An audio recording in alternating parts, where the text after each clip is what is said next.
Olá pessoal, tudo bem? Hoje nós vamos tratar das perícias em geral e sobretudo de uma em particular que vem sendo bastante mal compreendida, o famoso corpo de delito.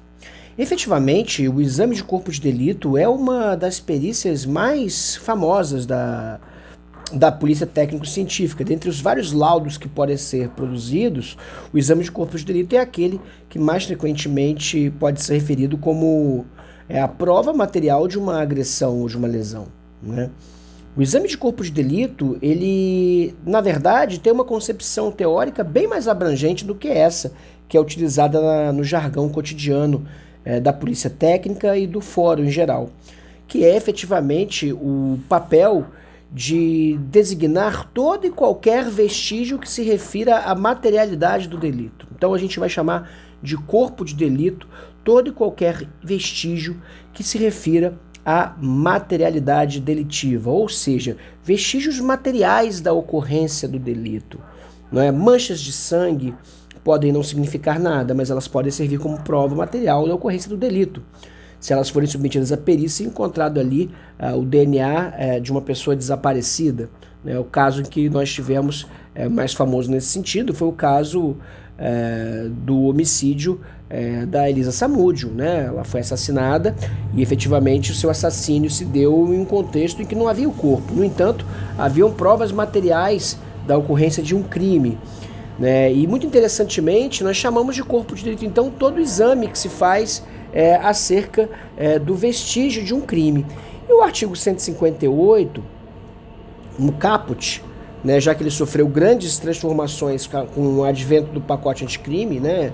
O artigo 158 ganhou diversas letras, descrevendo toda a cadeia de custódia, tema do maior interesse sobre o qual nós já tratamos aqui nesse canal, né? Para além disso, o artigo 158 prevê que quando a infração deixar vestígios, será indispensável o exame de corpo de delito, direto ou indireto, não podendo supri-lo a confissão do acusado. Isso por quê, pessoal?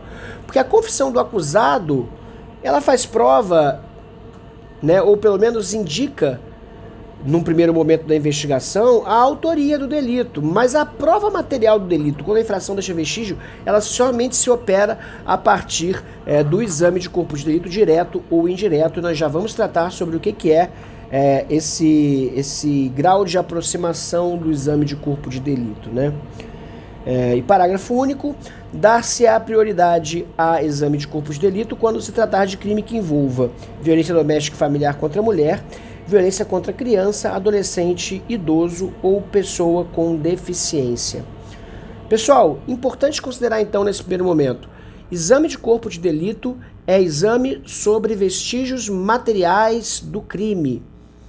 Vestígios materiais, não é só o auto de integridade físico-corporal, tá? Não é só o exame de integridade física a que é submetido uma vítima de violência ou uma pessoa que foi presa e está sob a custódia da polícia e também obrigatoriamente teria que ser submetida aí a um exame de integridade física. Não é só o exame de integridade física, perceba?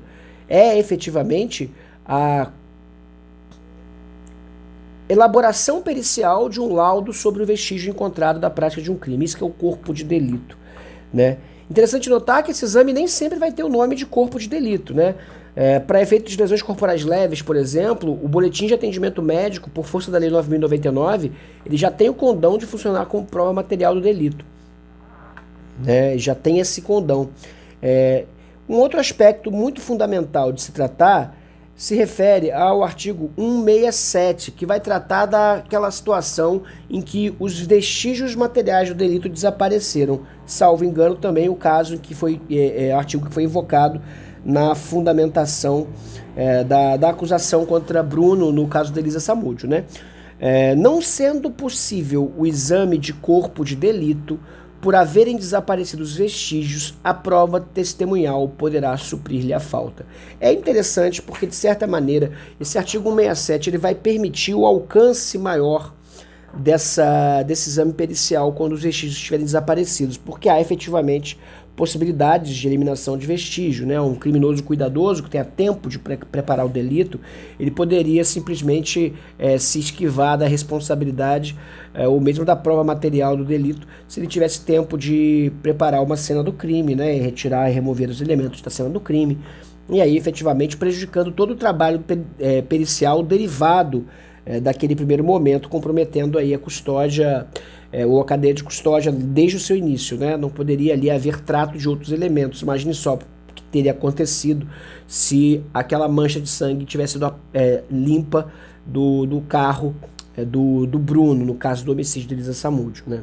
Não teríamos nem sequer um indício mínimo que nos pudesse levar à possibilidade de acreditar que ela tivesse sido assassinada, né? Como de fato parece que foi. Veja que é interessante perceber que no caso do exame de delito, a gente vai ter, primeiro, se os elementos materiais ali estão, é preciso que haja a perícia sobre eles. Então, se houve uma apreensão de droga e a pessoa está sendo acusada de tráfico de droga, ela não pode ser efetivamente punida se não houver um laudo atestando que aquela substância é droga.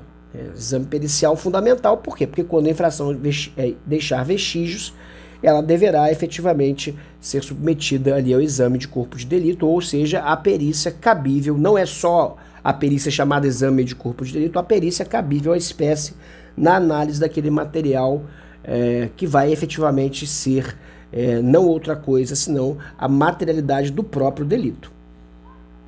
Certo?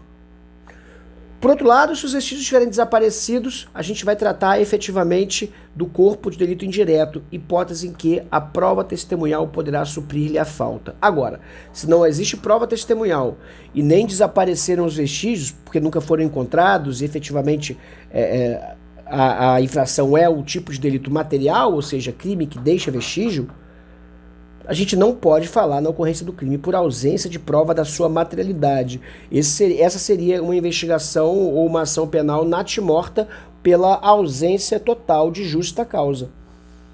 A justa causa na ação penal ficaria comprometida. Nós teríamos aí esse comprometimento a partir do momento que não tivéssemos como demonstrar a materialidade delitiva, né? Lembrando sempre aqui, pessoal, que justa causa é a soma entre os indícios suficientes da autoria do delito mais elementos probatórios que demonstrem a sua materialidade, ou seja, pelo menos um lastro probatório mínimo passado pelo corpo da perícia técnico-científica, passando pelo trabalho policial, que é um pouco do que eu vou falar agora nos vídeos da sequência.